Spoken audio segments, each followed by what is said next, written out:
दुर्नीति भ्रष्टाचार और नारी निर्यातना तथा चाषी समस्या को नहीं गतकाली कोलामुंडा ठारे गर्जी बीजेपी बीजेपीर जिला सभापति आर्तत्राण महापात्र और मनोज मेहर नेतृत्व में शह शह बीजेपी कर्मी एक शोभा रे गोलामुंडा तहसील कार्यालय को आसी प्रतिवाद करथिले।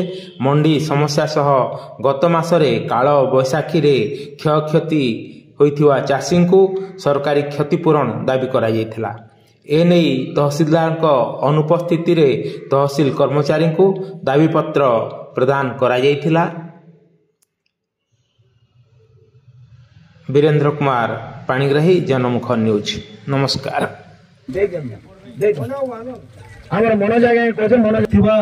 जिल्लार जिला सभापति आर्तत्राण महोदय आमर ए मंडल सभापति प्रदीप भाई जाइकरी देखा करबे चाषी के